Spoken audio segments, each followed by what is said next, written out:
Hello everyone, મારું નામ ધ્રુવ રસિકભાઈ પાનસુરિયા છે. હાલમાં હું ઇન્ડિયન ઇન્સ્ટિટ્યૂટ ઓફ ટેકનોલોજી ગુવાહાટીમાં કમ્પ્યુટર સાયન્સ અને એન્જિનિયરિંગ ફિલ્ડમાં ફર્સ્ટ યરમાં અભ્યાસ કરું છું. તો શું વિદ્યાર્થી મિત્રો, તમારું પણ સપનું છે કે તમે ઇન્ડિયાની નંબર 1 ઇન્સ્ટિટ્યૂટ આઈઆઈટી અને એઇમ્સમાં એડમિશન લો? તો તેના માટે હું કહીશ કે તમે પીપી સવાણી વિદ્યાભવન CFE કોટામાં એડમિશન લો, કે જ્યાં ગુજરાતી મીડિયમમાં CFEની સાથે સાથે કોટા સિસ્ટમમાં, ડબલ પાવર સિસ્ટમમાં અભ્યાસ કરાવવામાં આવે છે. મને ખુદને એક્સપિરિયન્સ છે, કેમ કે હું સ્ટાન્ડર્ડ 8 થી CFE કોટા સાથે જોડાયેલો છું. સ્ટાન્ડર્ડ 11-12માં મેં મેથ્સ ગ્રુપ પસંદ કરીને પીપી સવાણી વિદ્યાભવનમાં મેં અભ્યાસ કર્યો અને લાસ્ટ યર હું પાસ આઉટ થયો અને રિઝલ્ટ તમારી સામે છે.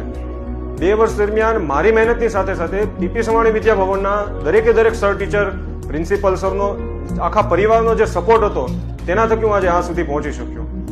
મારી મહેનતની 50% સુધી હું માની લો કે મારી મંજિલ સુધી પહોંચી શકું, પરંતુ મારી 50% મહેનતની સાથે સાથે મારા સર, ટીચરનો જે સપોર્ટ હતો કે કોઈ પણ સમયે, કોઈ પણ વખતે મને કોઈ પણ પ્રકારનો ડાઉટ હોય, કોઈ પણ પ્રકારનો પ્રશ્ન હોય તો ખડે પગે મારી સામે ઊભા હતા અને તેમના સપોર્ટ થકી હું આજે આ સુધી પહોંચી શક્યો.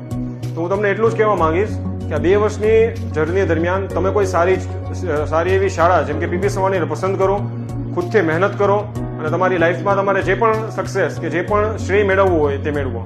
All the best. Thank you. જો ગુજરાતી માધ્યમમાં ભણીને તમારે આઈઆઈટી કે એઇમ્સ જેવી કોલેજમાં અભ્યાસ કરવો હોય કે જે તમારું સપનું જ હશે, તો તેના માટે પીપી